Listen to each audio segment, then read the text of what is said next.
Welcome to the 1110 Leadership Podcast, where we tackle issues at the intersection of leadership, faith, and culture. I'm your host, Rob Shields, Vice President of Strategy at 1110 Leadership, and I'm joined by my co-host, founder and CEO of 1110 Leadership, David Spickard. Proverbs 1110 lays out a bold and countercultural vision. When the righteous prosper, the city rejoices. We're here to ask, what does it look like practically to be this type of leader? Leaders willing to invest everything they have so that everyone around them can thrive. Join us on the journey as we lean in, listen, and learn how to become Proverbs 11:10 kind of leaders. The kind of leaders that make our cities rejoice. David, how are we doing today? I'm doing well. Are you excited to be here for quality number 3 Yes, of the I'm Just excited. Leader? Yes. Is it less exciting for you because you know the answers? You know, like our audience is just sitting there waiting for you to go deep with this stuff. But is it less exciting for you that you No. already know the answers No. to the test? No, it's not less exciting. It's not? Okay. It's all new and fresh, which is really encouraging. Like when you know the answers and you can't wait to share, then you're excited. And I it's echo not your and, excitement. and let me just say, these aren't really answers to the test. I know, that's unfair. We're not experts. But this is a journey like But we've we're on the talked journey. about. And That's right. this is tease up conversations, right? Yeah, I agree with you completely. It never grows stale. It is evergreen. So I'm excited for this book to be out in the world, for us to be doing this podcast, to be able to walk through these 4 qualities. Again, for our listeners this might be their first touch point, we're halfway through a series in the back half of unpacking the 4 qualities of a just leader, which, David, you unpack in your book by the same name. And so if you are first time, you don't have to necessarily listen to these in order, but I think they do operate sequentially. And so we encourage you to go back to Just Foundations and start from the beginning. Start because we really do set the foundation for these future conversations. But today we're talking about power. You ready to talk about power, David? You feeling powerful today? All about power. Okay. You're not power hungry, because that would be bad. I think we're anti being power hungry, but we're going to actually go the other direction. Or honestly, I don't really know. We'll see. We'll see where the conversation takes us. But there really is a through line. The reason I talk about listening to these sequentially is because this one has a lot in common with cultural competency, in that if your experience is maybe normative as a white person in America whose culture may be centered in society, power kind of functions the same way, in that if you have it, you might not think about it all that much. But if you don't have it, you really see clearly power dynamics if you're on the outside looking in. And so I think that for people who are listening who may not even really think about power a ton, this is buckle up, because this is going to be a really helpful episode. And you go into this pretty expansively in the book, spanning multiple chapters. So, David, as you see what's happening around power in our culture today, lay the landscape, paint a picture for me of how you see power playing out culturally. Power is a hot topic, and I think it also is very visible. And we're seeing power in a variety of ways, and largely fueled by the way we can consume information through social media and other things, and the way we see leaders and or people of influence, celebrities kind of talk about power and or demonstrate how they are utilizing that power. Power has become a topic too, as we even think about cultural competency and how to rectify, inequalities and equity issues. And usually the conversations ends up being a power conversation and about redistributing power, which is something we'll get into today, and how to think about that in a healthy way. And let me just say that when I thought about this third quality, my title of it was first empowering others. And as I thought about it, and I really thought about what it means to be just, I knew that wasn't strong enough, that this really is about giving power away, and much more sacrificial, much more inconvenient, much more uncomfortable. And yet it's extremely important that we understand what we mean by power, when we say that phrase? And then what does it mean to give it away? When you look at our culture, and I did actually a Google search on giving power away. And these are the messages that came back from that search. Don't let anyone take your power away from you. The only time you don't have power is when you give it away. Do not give away your power to others, asking them to define you, and claim your power with a big exclamation point. So I was not getting good vibes on this idea of giving power away, as the messages coming back were don't give your power away. And it's interesting because inherent in those statements are certain definitions of power that are different than the way we would define power. So what you hear in those statements is power is my identity.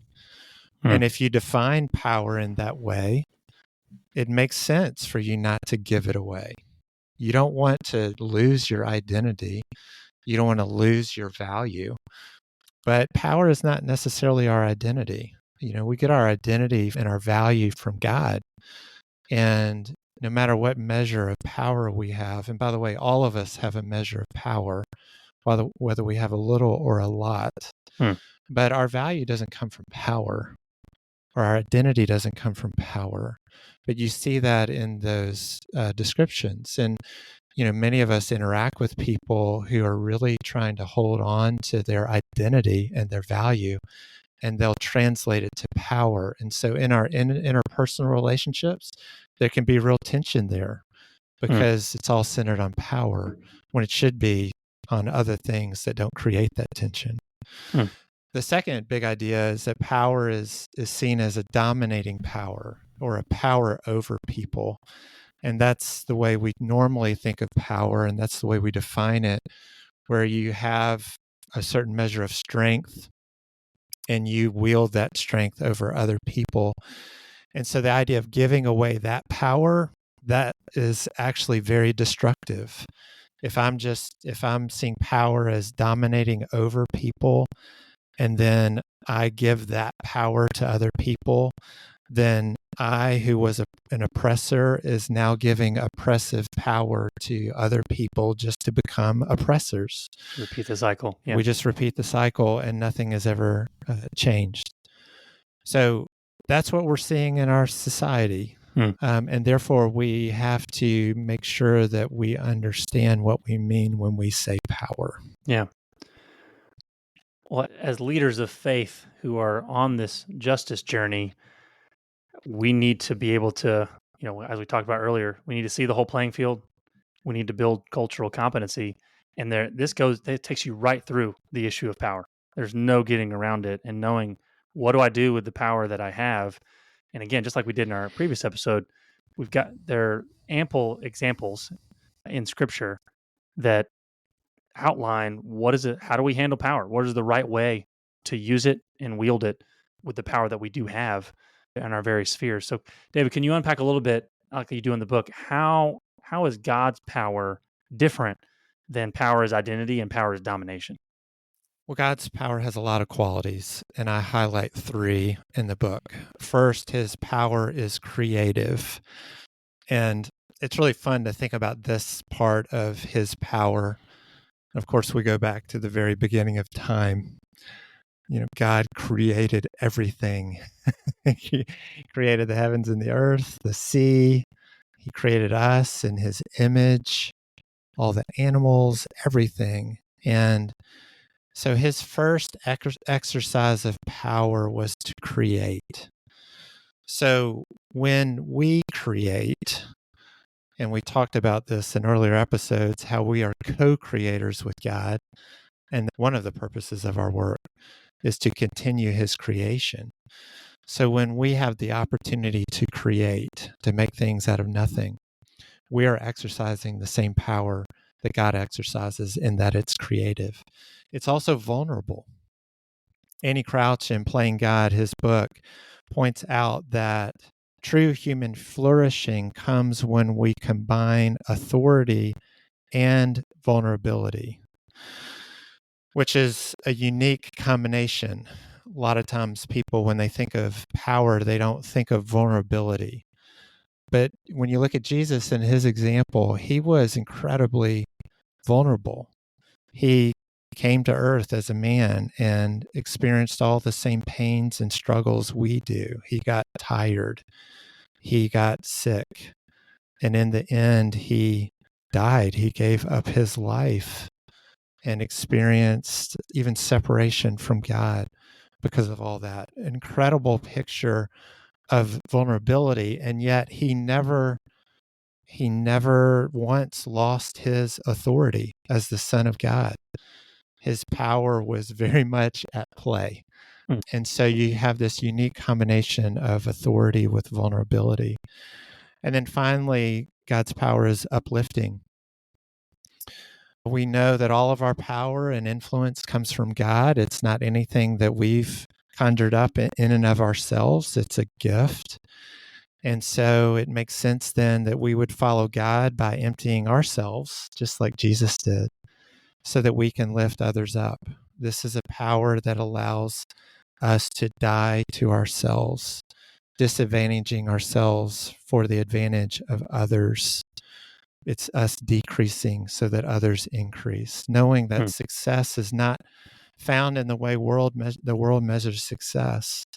It's found in a die to self leadership strategy. So that's a much, much different way to think about power compared to our culture. I would say so. You don't see, when you did that Google search around power, you didn't see disadvantage yourself in all caps, right? That's not going to be there. It's not going to, I don't know how many pages you have to go on Google to get to that one, but it's all through the pages of scripture. And that's our guide. And it's going to be very, very countercultural, but redemptive and meaningful and transformative if we tap into wielding that kind of power in a way that is oriented towards others and disadvantaging towards ourselves. So we need some help. Who's modeled this kind of leadership in ways that could help bring this quality to life for people? Because it is, again, because it is so countercultural, examples are helpful. So what examples come to your mind when it comes to people who've modeled giving power away? Yeah, well, as I think about that in my own life, and I think about those of you listening, I'm sure you have examples of this personally, where you think about teachers, coaches, even parents or siblings or older siblings or whoever has been influential in your life, who have given of themselves, where you would say they modeled what it looks like to disadvantage themselves for the advantage of others. If you've been on teams or other things that allow you to see people sacrifice so that everyone wins, those come to mind. And when I think about public figures in particular, two come to mind just right at the outset. One for me is Nelson Mandela, and the way he endured his imprisonment on Robben's Island, and the way he decided to learn the language of his oppressors by learning the Afrikaans language so that he could build trusting relationships with them and understand how they tick, so that then he could ultimately pursue the goals that he knew were right for his country in South Africa. And eventually those things led to his release and ultimately him becoming president of the country. I think of Martin Luther King, again, oppressed and leading a movement where he's leading people who've been oppressed because of their race. And instead of lashing out in revenge, he leads a nonviolent campaign where he even talked about loving and engaging those who were the oppressors. You know, when you think about oppressed groups and the way they humbly moved forward in a posture of love and forgiveness, it's astounding to me, particularly being someone who has not experienced that kind of oppression. And what's interesting about this, and it's an important point for us to make, When people hear the term giving away power, it's easy to think this is a zero-sum game. That when we give away power, we're just giving up power for others to have, and we're divvying up power within a pie dynamic. When instead, typically, if it's done right, the pie gets bigger. All boats rise. Everyone wins. And, we don't give up power in this way so that we get power back. That's not the motivation. But in these examples, you see that authority and vulnerability were present at the same time.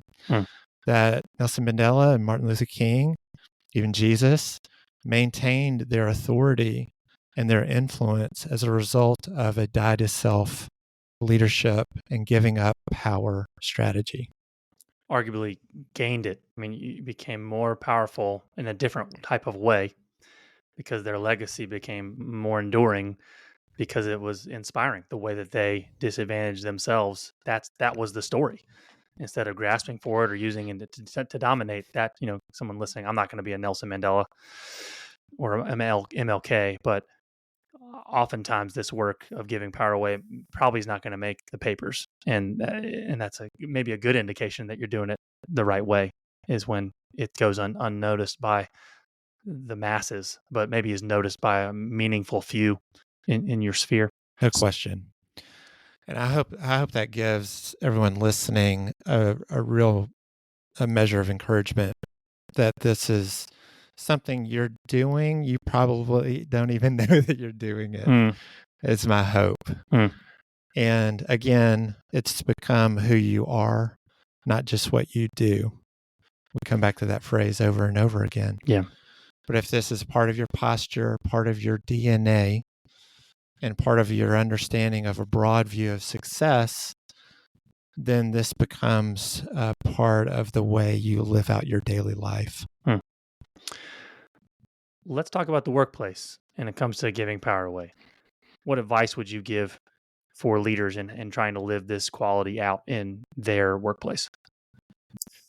One of the things I would say is go back to our podcast series on Thrive, that at the core of what we talk about is being a leader who's thriving, who creates an environment where their employees are thriving, and then creates an environment where their communities thrive. That all throughout the qualities that we discussed, building trust, being healthy, creating relationships, building impact, helping people feel valued, and creating an environment where people are engaged. Those are the 6 qualities that we talk about in the Thrive series. And what we talk about a bit in the book is a way in which leaders can lead from a position of giving away power. And there are all kinds of practical ways across those qualities that can enable a leader to do that. And, it starts with helping leaders understand how well they thrive themselves, because they can't do this if they're not in a place where they're thriving to help their employees thrive. The second is, and I use one chapter to really go deep in this, and that is success, how we define success. If we want to be leaders who help everyone rejoice, we talk about cities rejoicing as the outcome of our leadership, everyone flourishing, then we have to understand how our success would help everyone win. In other words, what does our success look like so that everyone around us, no matter where they come from, would be dancing in the streets because we're being successful, because they know that when we're successful, everyone wins. And so that requires leaders to have a much deeper understanding of what success is, and different measurement sticks of how we know we're doing well.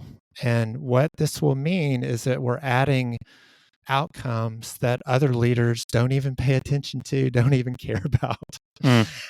And so that requires an extra measure of, again, we come back to this term, world-class leadership.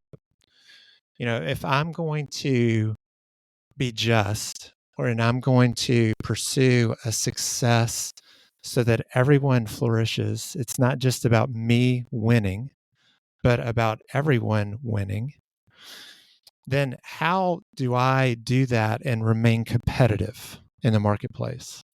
How am I profitable? How am I investing in my people in such a way that I might have higher costs, but I need to have greater efficiencies so that I can be a real player in the market and not find myself always having to catch up. And so this is where sort of the rubber meets the road with all of this. We can talk a good game about being just, but at the end of the day, a business leader is going to come back to us and say, "Yeah, but I need to make money. Got to keep the lights on. I need to keep the lights on. I need to be profitable. You're talking about all this stuff. We don't have time for it. How in the world are we going to do this and be competitive?" So we talk about that in the book. It's a bigger conversation, but that is way we think practically about how this works in the marketplace. Yeah, I think going back to Thrive, it's all related. It's all connected, right? We talked about that in previous episodes of this being two sides of the same coin of being just and thriving, and how even something like giving power away, you can model that. You talked about the Andy Crouch quote from his book around blending authority and vulnerability. I've not seen a better example of a leader modeling vulnerability than just doing a Thrive assessment and having us present their results to their employees and going under the microscope of their leadership and opening up a forum where people they're getting scored and their people know their scores in each of those 6 categories. That is a incredibly vulnerable act that has ripple effects through a company. And that is lowering your guard, right? I mean, that's potentially putting bullets in someone else's gun that they can use to but it also, I mean, that's never how we see it play out, right? It is always disarming in a positive way, in a way that unifies a culture, grows it, enhances trust, and you're, like you said, the pie gets bigger every time we present those results to a team when a leader does that and disarms themselves and in that way, because it's contagious. Yeah, it becomes a model for the rest of their team. So That's when right. we do that for the next level of leaders, they've seen that happen, and then it has a ripple effect throughout the organization. Okay, David, let's talk bottom line, shall we? What's the final thought you want to leave with our listeners around power? I mentioned it before, but all of us have a measure of power.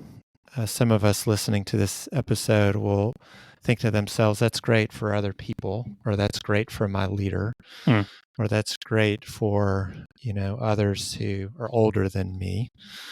But I would just want to encourage you, no matter what age you are, no matter what stage you are, no matter what position you have, no matter how many resources you have or don't have, you have a measure of power. And you are called to be a just leader, the Sadakim that we talk about, the righteous who steward their power and their resources not for themselves, but for others. And therefore, this is about downward mobility. Now we're talking. Not upward mobility. It's about downward mobility. But again, it's not a zero-sum game.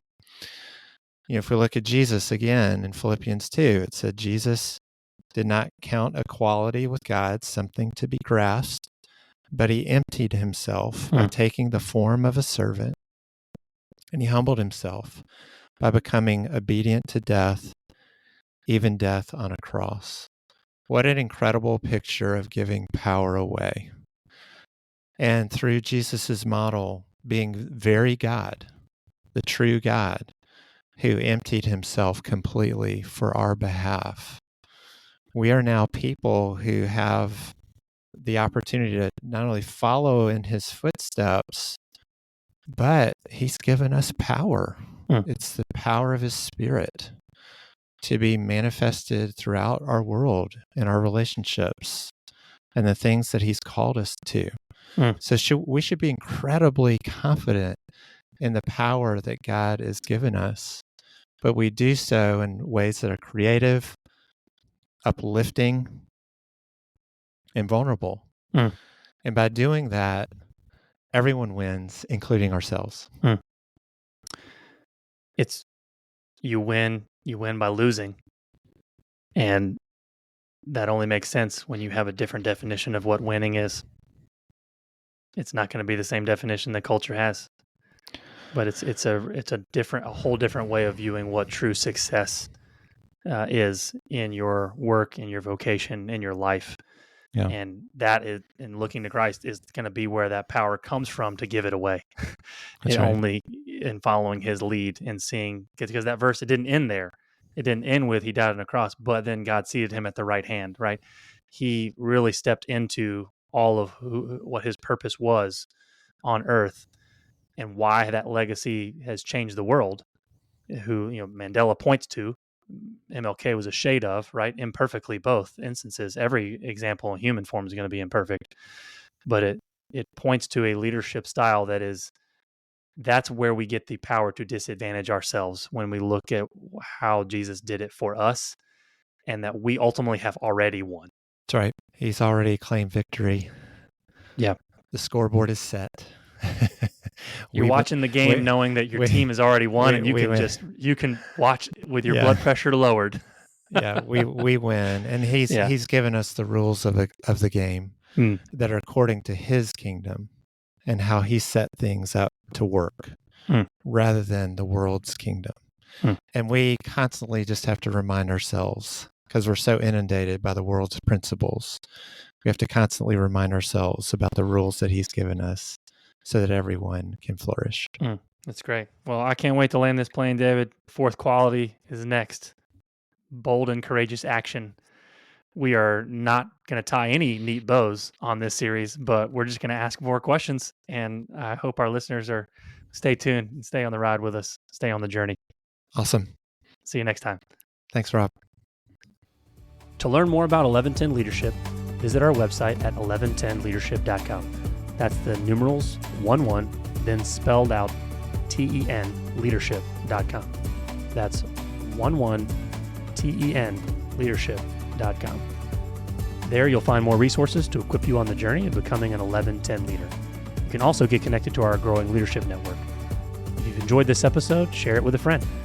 To help others find us, you can also rate and review us on Apple Podcasts or wherever you listen to podcasts.